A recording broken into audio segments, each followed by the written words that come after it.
Hello everyone. Today's video is about reacting to supplements.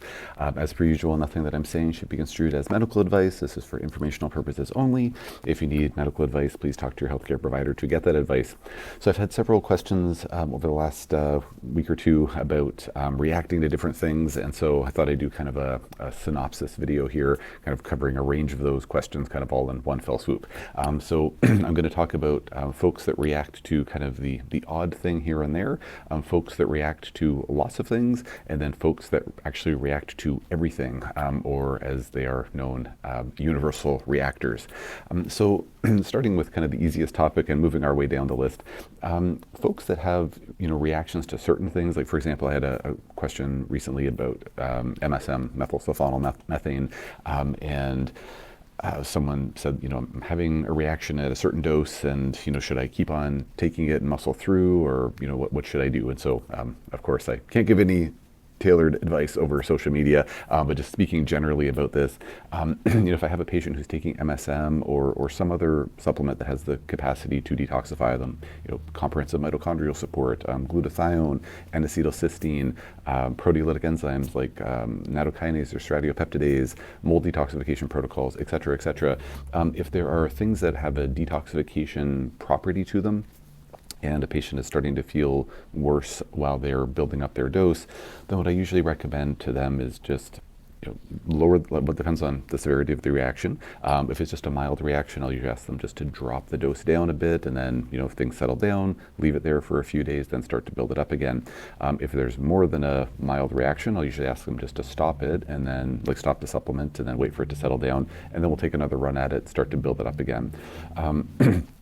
There are certain supplements, or particularly herbs, but certain supplements that some patients just cannot seem to tolerate no matter what dose they take. So I've seen that with various individual herbs. Like I have patients who go on combination herbal formulas for their chronic infection issues, and they just flare like crazy. It's like, oh, it's a Herx, it's a die-off reaction. And then we try to, they're taking say a quarter of a teaspoon, they have a big flare up. It's like, okay, let's drop it down to one drop. They have a flare up. They just can't seem to take it at all. Then we just try the individual components in that combination formula, and we find, oh, there's one or two herbs in there that they really react to, and then all the other ones are totally fine, that they're tolerating. So in hindsight, it likely wasn't a Herx, it was just that their body didn't like that particular herb. It also depends on the nature of the reaction. So in my experience, there are just certain things that some individuals' gastrointestinal tracts do not like. So for example, I've put probably a couple thousand patients on N-acetylcysteine over the years. I don't prescribe it to everyone, but if folks are having lingering coughs, or if they have say they have a propensity for infections going into their chest, I'll put them on NAC. It's a very common thing that I recommend, and 99% of patients tolerate it just great, but the occasional patient gets diarrhea from it, they get stomach upset. Same with glucosamine. Glucosamine, I use it all the time to help folks who are dealing with osteoarthritis, sometimes other joint issues, and 99% of patients tolerate it just great, but occasionally it causes digestive upset. There's this combination herbal formula by the company St. Francis Herb Farm in Ontario here in Canada. It's a wonderful combination formula. It can really help with immune system bolstering during the cold and flu seasons. 99% of patients tolerate it just great. Some people, it gives them diarrhea. So it's just, there are certain things where it's just kind of a one-off, and maybe there's some good explanation for it. I don't know what that explanation is, but there are certain things where our bodies don't like it, and so we just don't take it, and that's kind of it. And all of the things that I mentioned there are all the supplements that I mentioned, there are alternatives that we can work with. So it's like, oh, if you can't tolerate deep immune, well, we're going to use something different, or maybe it's just one herb in that combination. If a patient can't tolerate glucosamine, no problem, we'll use something different. So there are workarounds. That's kind of the excuse me. That's kind of the reacting to the odd thing here or there type scenario, or I guess that would also fall into the category of reacting to certain categories of things. So if a patient comes in and they're telling me I take this and this and this supplement, and these things I'm taking, they're fine. I've tried these other things, they were fine, but they didn't help, or I didn't need them anymore. But I react to this and this and this. I'm always looking for patterns. And if I see, oh, all the things that you react to have antimicrobial properties or anti-yeast properties in the gut or something like that, well, it's probably because you're having a yeast die-off reaction. Or if everything they react to has sulfur in it, well, maybe you have a sulfite intolerance. If everything that you reacted to has a detoxification property to it, it's probably over ramping up your detox pathways. Everything you react to supports your methylation cycle. Maybe you're methylating excessively. That's a common thread. So sometimes there are those common thread things to look for as well, and that's where it's helpful to talk to your clinician about these things, and hopefully they can kind of find that pattern recognition.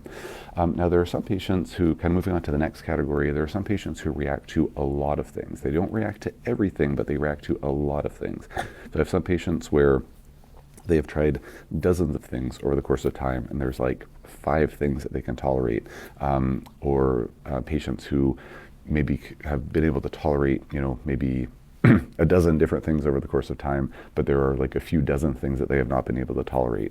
So with those patients, it's a little bit, again, sometimes it all has to do with them reacting to sometimes multiple categories of things. So they react to everything that's related to methylation. They react to everything that's related to detox, which methylation is an important part of detox, but it does other things too. They react to everything that has antimicrobial properties. So say a classic example would be someone who's dealing with chronic fatigue syndrome.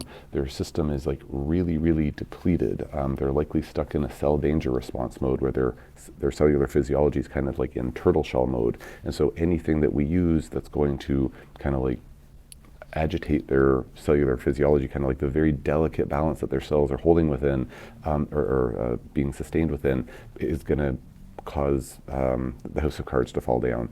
So there are cases like that where it's kind of this pattern recognition. It's just unfortunately like almost everything causes them to flare, but not absolutely everything. They can tolerate vitamin D, they can tolerate their fish oil, they can tolerate vitamin K, like just various things, but pretty much anything that really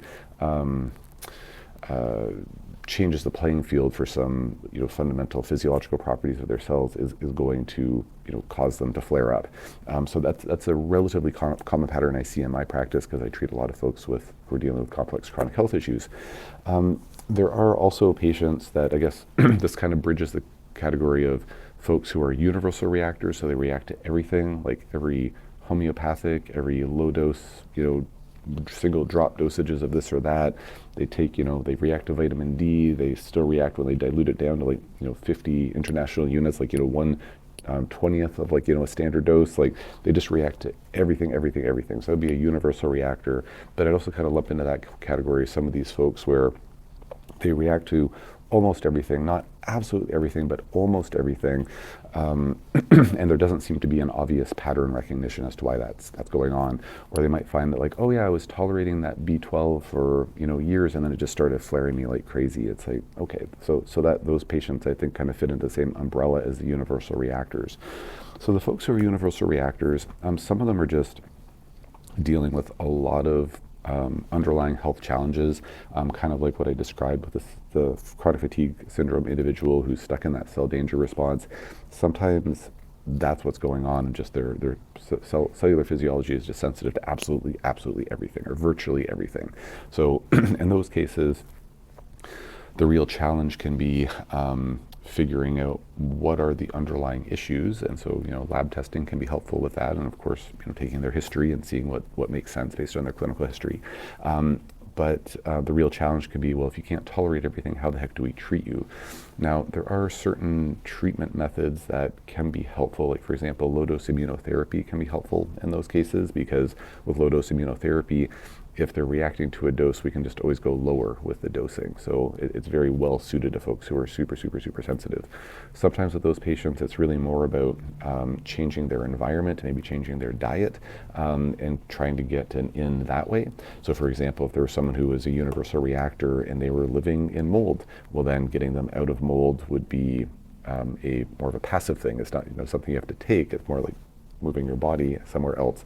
Now, don't get me wrong, that can be much easier said than done if folks, don't have the opportunity to move or remediate, or they can't afford it or something. That can be a huge challenge. But even sometimes treating the environment, like bringing in, like an ultra HEPA filter air purifier, diffusing essential oils in the environment to try to, mitigate the impacts of mold spores to some extent. So there's almost always a way. Well, there are always options. It's just sometimes it's more difficult than others due to logistical and financial challenges. In a lot of those patients, and I won't say every single one of them because I can't say that definitively, can't really speak in absolutes, but I would hazard to guess a vast majority, if not all of them, are dealing with some type of nervous system dysregulation.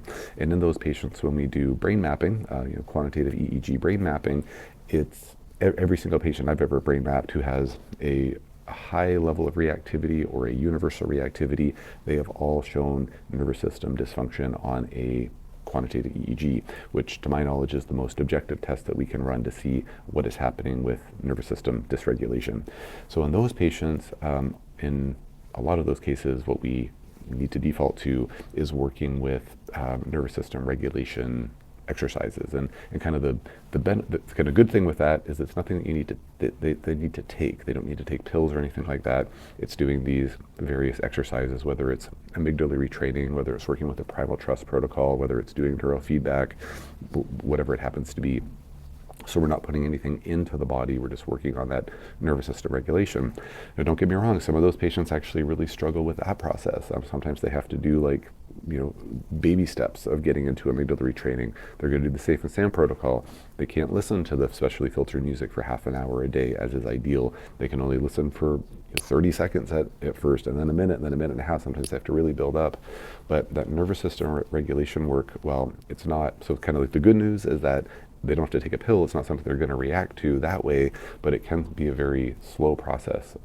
It can take months and months. I have one particular patient, very reactive to a lot of things, not everything, but a lot of things. And they've been working with various nervous system regulation methods for quite some time now, for years, and it's been a very, very slow road. They've been making progress, but it's been a very, very slow process. But in my opinion, it's better to be taking one small step ahead, every few months or so, than treading water and or going downhill. So at least, when we're moving in the right direction, we're by default not moving in the wrong direction. That's a pretty extreme case though. That's at the far end of the bell-shaped curve. Most patients are going to respond quite a lot faster than that, but sometimes it is really, really slow. But that nervous system regulation work can be really valuable. And what I found is that over time, as the patient's nervous system is doing better, then they can start actually tolerating things. They can actually start tolerating treatments better. To my understanding, and she speaks about this publicly, so I'm not betraying any confidences here.